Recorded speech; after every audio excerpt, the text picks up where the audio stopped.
Coming up on Arirang News. For the second year in a row, President Moon Jae-in is attending the United Nations General Assembly, which starts next Monday. Busan's Expo bid and Kim-Putin cooperation likely top his agenda. Russian President Vladimir Putin says after a rare summit with North Korean leader Kim Jong-un that military cooperation is possible. In response, Seoul warns that Pyongyang and Moscow will pay a price should they take any action that violates UNSC resolutions and threatens South Korea's security. In Libya, after devastating floods from Storm Daniel have left thousands dead and many still missing in the city of Derna, international help is pouring in for a search and rescue operation.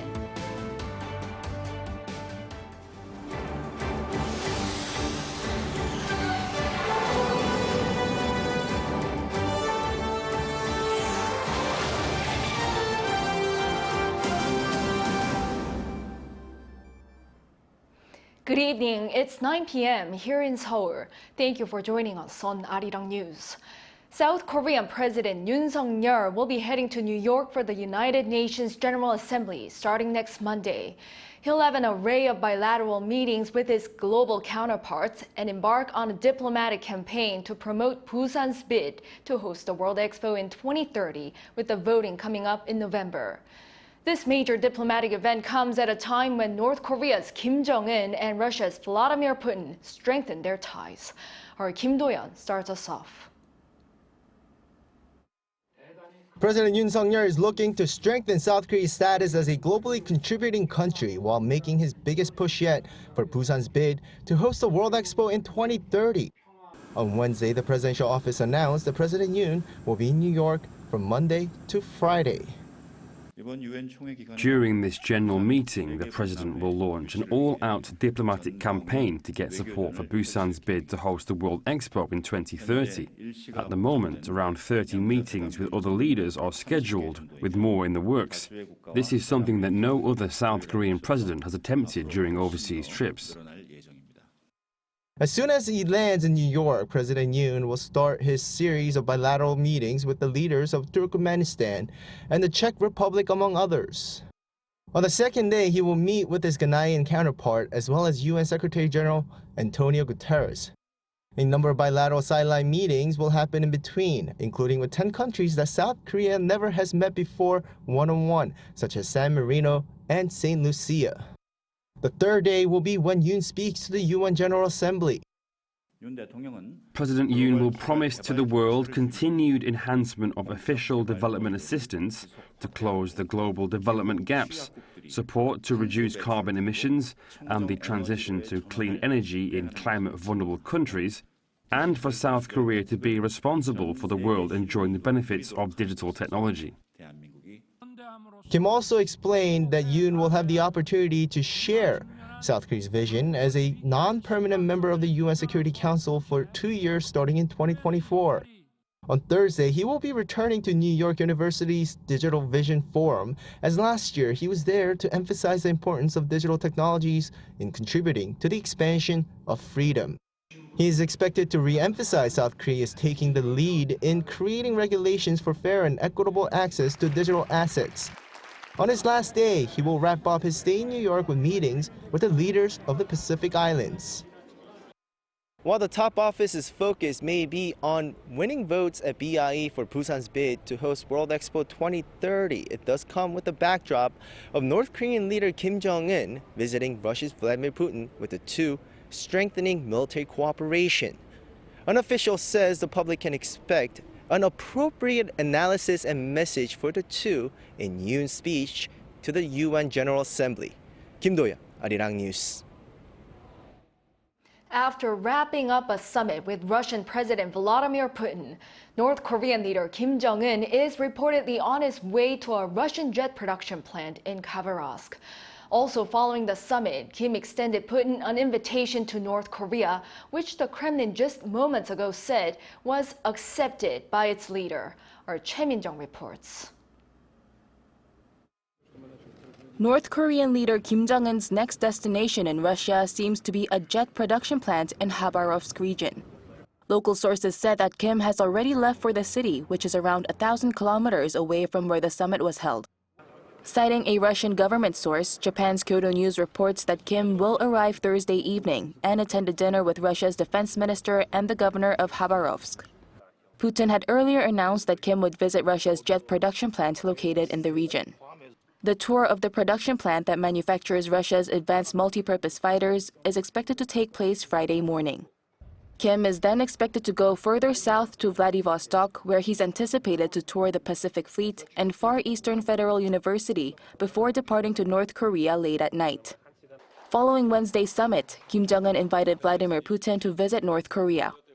The regime's state-run media reported Thursday that the Russian leader accepted the invitation with pleasure and reaffirmed his will to carry forward the history and tradition of their friendship.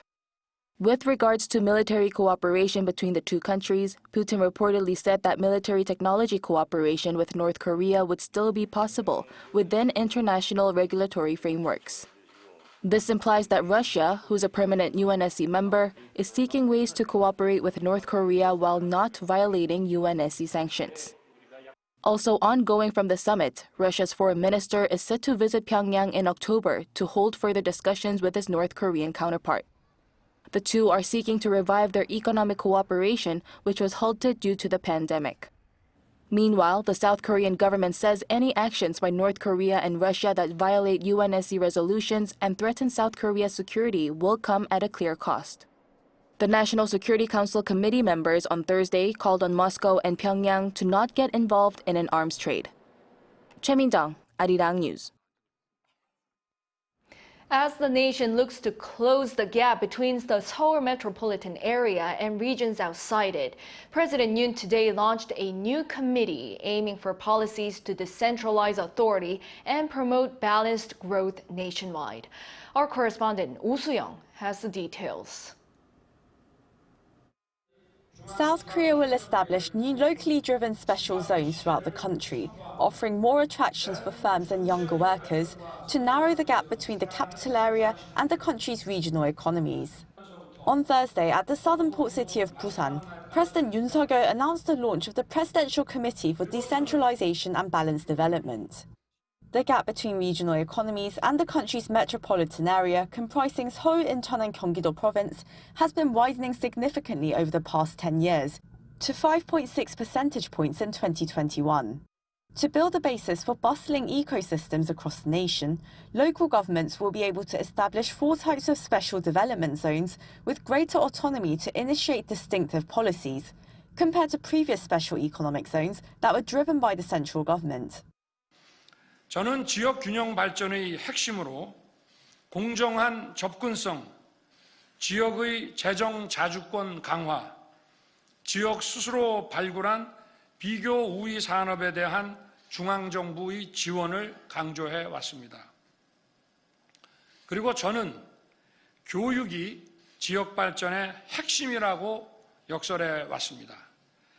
First, so-called opportunity development zones will offer various tax incentives on corporate activities, including the deferral of acquisition and property taxes for firms that relocate to the area, and 5-year waivers on income and corporate taxes for new businesses. To encourage local innovation, particularly in 6 advanced tech areas like semiconductors, bio and robotics. Low-interest loan schemes and tax benefits for investors will be prepared, as well as fast-track regulatory checks, exemptions and approvals. In order to encourage relocation, private housing supplies and transfer tax benefits for property will be provided for employees of the incoming firms, along with childcare and new schools. To foster future innovation, special education zones will enable more diversity in the classroom, boosting public and online education. Universities will have more autonomy to collaborate with local governments and industries to create specialized programs and recruit more international students. Also, city centre convergence zones aim to attract young people to 5 metropolitan cities throughout the country, with clusters of cultural, residential and commercial spaces. Nearly 9 in 10 of Korea's largest companies are located in the capital region, where over 50% of the population live and work. Meanwhile, special cultural zones aim to foster the growth of designated cultural cities. The government aims to push through relevant legislature in time to launch the new special zones from 2024. 오수영, Arirang News. South Korea will provide its biggest ever financial aid package worth some $6 billion to projects in Africa. This was agreed during a conference held in the city of Busan, where Korean and African officials gather for economic cooperation. Our business correspondent Shin Ha-young reports. Economic ties between South Korea and Africa can develop into a powerful alliance. That's according to Seoul's finance minister on Wednesday in his opening speech at the 7th Korea-Africa Economic Cooperation or KOAFEC Ministerial Conference, with a biennial event held for the first time in 5 years due to the COVID-19 pandemic. The importance of South Korea and Africa in the international society has significantly increased. I'm confident that if South Korea's advanced industries and Africa's growth potential are combined, we can become the most powerful alliance in leading the recovery of the global society. Under the theme of just energy transition and agricultural transformation in Africa, representatives from 38 African countries gathered in the southeastern port city of Busan to discuss ways to bolster economic cooperation. As a part of the joint declaration by South Korea and Africa, action plans for the next 2 years were announced. The plans include Seoul's $6 billion financial aid package to support various projects in Africa with a special focus on energy transition, agricultural, and education projects. Both sides agreed that insufficient electricity supply has delayed Africa's economic growth and industrialization. In response, they decided to work together to develop infrastructures such as power generation facilities, as well as dealing with renewable energy and energy efficiency. Africa has huge amount of renewable energy, and this will allow us to be able to support that. And in that sense, Korea is already supporting Africa through the Korea Trust Fund to actually prepare a study that will allow Africa to be able to consider the manufacturing of solar panels in Africa. That will help also the energy transition in Africa. So it's a big component. For agricultural innovation, initiatives will involve smart farming, the adoption of modern agricultural technologies, and the development of rice supply chains. On the sideline of the conference, South Korea and the African Development Bank held a signing ceremony for Seoul's commitment to increase its support for the KOAFEC Trust Fund. Under the agreement, it will provide an additional $24 million to the AFDB as part of the $6 billion financial package. Both sides agreed to further develop the economic cooperation discussed in the KOAFEC Ministerial Conference as groundwork for meaningful outcomes at the South Korea-Africa Summit in Seoul in May of next year. Shin Ha-young, Arirang News, Busan. In Libya, after devastating floods from Storm Daniel have left thousands dead and many still missing in the city of Derna, international help is pouring in for a search and rescue operation. Our Yoon has more. Storm Daniel that struck northeastern Libya on Sunday night has left at least 6,000 people dead and thousands more missing. Flash flooding caused extensive damage all the way to the coast after a torrential downpour caused 2 dams to collapse. The water that those dams had been holding back, combined with the extreme rainfall, washed away entire neighborhoods, collapsing buildings and trapping residents under mountains of rubble. This entire city has been annihilated. There are victims still under the rubble and some are in the sea. There are bodies buried in mass graves because the cemeteries are full. Derna Mayor Abdelmenam Al-Gaithi told Saudi-owned Al Arabiya television the estimated number of deaths in the city could reach between 18,000 to 20,000, based on the number of districts destroyed by the flooding. Scientists say that climate change may have increased the severity of the storm that caused the extreme weather event. The state alone cannot handle this. We need to be clear about that. Our resources are limited. Many have come forward to help with what they can, but we are looking for help from organizations like the United Nations. In response, the UN Disaster Assessment and Coordination System has dispatched an emergency response team to help with response and relief efforts. The UN has also allocated $10 million from the Central Emergency Response Fund to support those affected. The World Food Programme is sending food aid to over 5,000 affected families. Storm Daniel is yet another lethal reminder of the catastrophic impact that the changing climate can have on our world.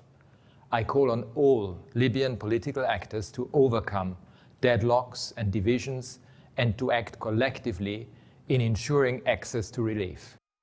The European Union says it will provide 500,000 euros in immediate humanitarian funding, while countries such as the United States, United Kingdom, Egypt, and Turkey have also vowed to provide support. Yoon, Arirang News. Now to the latest in Morocco. The death toll there continues to rise following one of the deadliest earthquakes to hit that country. Citing the Interior Ministry, local sources report that as of 7 p.m. Wednesday, the number of casualties has risen to 2,946. More than 5,600 are injured. Almost all of those who have perished were reportedly found under rubble. Public authorities are mobilizing all necessary resources to recover bodies, treat the injured, and provide emergency support, especially as the chances of finding additional survivors are slim after the first 72 hours pass. It's been more than 2 weeks since South Korea's main opposition party leader Lee Jae-myung began a hunger strike to protest the Yoon administration. And now voices of concern are arising not only from party members, but also from outsiders. Ruling People Power Party leader Kim Ki-hyun said on Thursday that Lee's health was getting worse and that he respectfully asks him to end the strike. Lee was visited by former presidential chief of staff No Young-min on Wednesday, who said former President Moon Jae-in was very worried about the prolonged strike, asking him to end it. Democratic Party of Korea spokesperson Lee So-young says while Lee was aware of these concerns, including advice from medical staff, he was still determined to continue with the hunger strike. The Korean Railway Workers Union began a 4-day strike on Thursday, calling for better working conditions and the expansion of state-operated trains, such as the high-speed KTX, opposing what they call the ongoing steps towards privatization of the railways. Around 13,000 strikers say this is to increase public convenience and lessen the deficit of the Korean Railroad Corporation. With only about 60% of workers at work, over 900 trains have been canceled nationwide. In response, the Transport Ministry said it was not pushing for privatization and therefore the motivation for the strike was unjustified. The ministry is undertaking emergency transport measures while the union says there could be a second strike if the parties don't come to an agreement. The number of babies born in South Korea is continuously sinking to new lows, a major concern for the country. But one county around 2 hours from Seoul has actually seen fertility rates there go up. Our Lee Soo-jin went to see how this was possible. Baby whales and classroom chatter might soon be a thing of the past. This elementary school is just one of many in South Korea that have been abandoned and shut down due to the lack of students. And this comes as South Korea's fertility rate continues to shatter records. The nation's total fertility rate, the average number of children expected per woman, tumbled to a record low of 0.78 last year. As of 2021, South Korea is the only OECD member country where the total fertility rate is less than 1. And this year's fertility rate for the second quarter fell further to 0.7. We asked young South Koreans why they're hesitant to have children. If I get married, both me and my husband will probably have to work because of the high education costs. But if there's no childcare center that I can trust, it might be better to just not have children. The reality is that raising a kid is costly because of the high education costs. But there are still areas in South Korea where fertility rates have actually gone up. This county in Gangwon-do province has a fertility rate that greatly exceeds the national average. Let's go find out how it has achieved this. We met with the mayor of Hwachang-gun County, who told us that this was largely due to a decade-long effort to provide a comprehensive support system with a focus on alleviating the education cost burden. We wanted to provide equal opportunities for people regardless of their economic background, from the time the baby is in their mother's womb until the child graduates college. The county pays college tuitions of not only students attending domestic colleges, but also any of the world's top 100 universities, as long as they have parents who have lived in Hwacheon for at least 3 years. While the nation's fertility rate has been on a steady decline since 2015, Hwacheon's fertility rate actually rose from 1.2 in 2021 to 1.4 last year. During this period, a new public postpartum rest center opened. Postpartum rest centers are clinics unique to Korean culture that help mothers recuperate after giving birth. Women typically stay at these centers for 2 weeks where staff care for newborns while the mothers rest. They can cost up to around $12,000. Anyone who's lived in Hwacheon for at least a year can use the center for 2 weeks at no cost. I've lived here for 3 years, so I'm staying here for free. There are also programs aimed at helping them transition into motherhood smoothly. The programs that teach us practical skills such as how to bathe a newborn and breastfeed properly have been super helpful. The county also offers services where elementary school students can hail a bus through a smartphone app. 주로 오는데 얼마 정도 걸려요? 2분. The bus stops at various locations and parents receive text messages that inform them of their child's location. The importance of coming up with a comprehensive solution like this was echoed by one expert.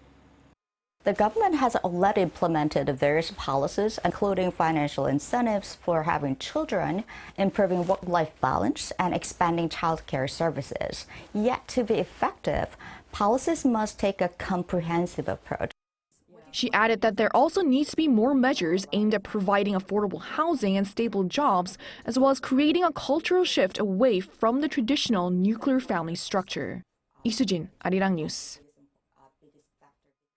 Shifting gears, K-pop boy band Stray Kids will be holding 2 concerts at the Gocheok Sky Dome in Seoul on October 21st and 22nd.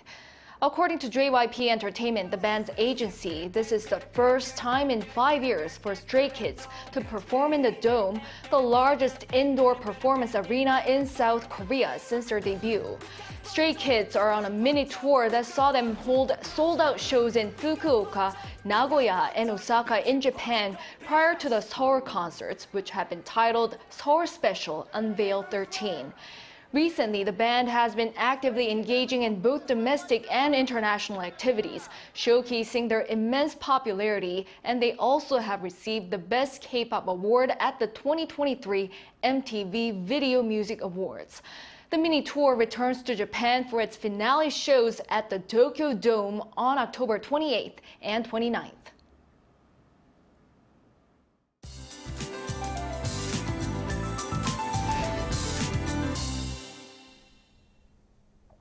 Along with the cold showers, Seoul will see breezier conditions for tomorrow. Highs will be reaching 25 degrees Celsius, which is below the seasonal average.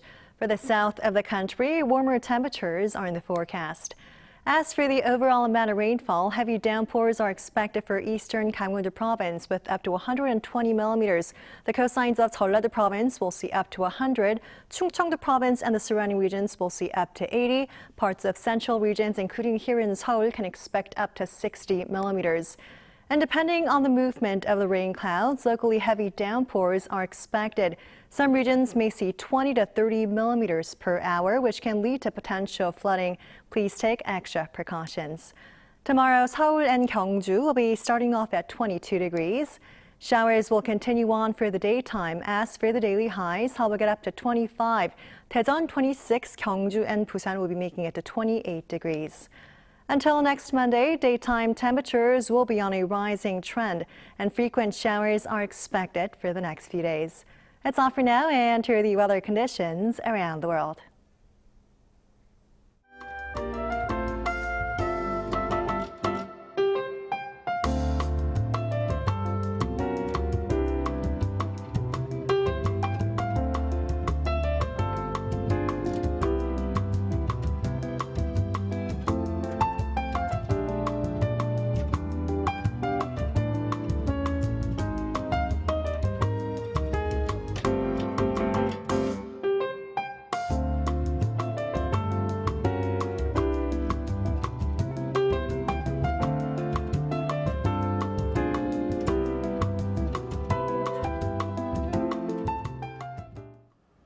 Well, that is all for this Thursday night newscast. Thank you for watching. We'll be back tomorrow with the latest news. Good night.